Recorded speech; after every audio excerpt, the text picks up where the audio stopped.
For Photoshop's an absolute amazing beast. So let's have a look at it. This is a massive panorama I took the other day, and the actual file sizes of these things, that's let's say 1.2 gigabytes, so that's quite big on my laptop, and that's going to take a lot of time to process things, especially when we go into things like content aware or panorama.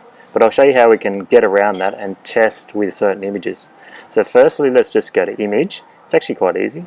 Duplicate. So we're duplicating this image as a test image, and the next thing we want to do is resize this image. The reason we're resizing it to a smaller size is so we can play around and see what settings actually work best.